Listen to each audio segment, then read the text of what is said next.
आणि आता बातमी आहे नितीन गडकरींच्या एका वक्तव्याच्या संदर्भातली देशात गरिबी वाढत चालली आहे असं महत्त्वाचं विधान केलंय गडकरींनी। काही श्रीमंतांच्या हातातच संपत्ती येत चालली आहे। केंद्रीय मंत्री नितीन गडकरी यांनी चिंता व्यक्त केली। अर्थव्यवस्थेचं केंद्रीयकरण होता कामा नये, संपत्तीचं विकेंद्रीकरण व्हायला हवं असं नितीन गडकरी यांनी म्हटलेलं आहे। धीरे धीरे गरीब बढ़ते जा रहे हैं और कुछ धनवान लोगों के हाथ में संपत्ति का केंद्रीयकरण हो रहा है, वो भी नहीं होना चाहिए। तो सत्ता का विकेंद्रीकरण भी, संपत्ति का विकेंद्रीकरण भी होना चाहिए और इसलिए जो आर्थिक स्थिति है उसमें बहुत बड़े बदलाव आए हैं।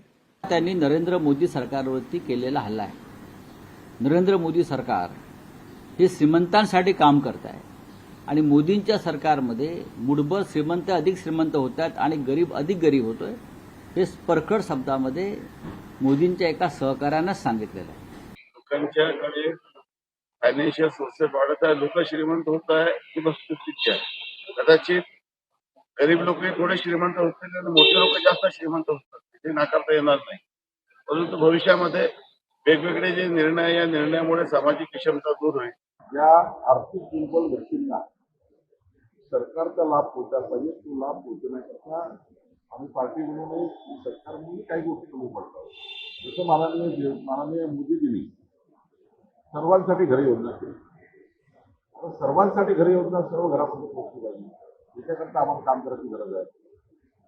आम्हाला केंद्र सरकार, राज्य सरकारच्या पूर्ण योजना एखाद्या व्यक्तीला जर पोहोचल्या तर तो व्यक्ती बाहेर निघाला। त्यामुळे आम्ही यावर काम करतोय, पार्टी म्हणून काम करतोय, सरकार म्हणून काम करतोय।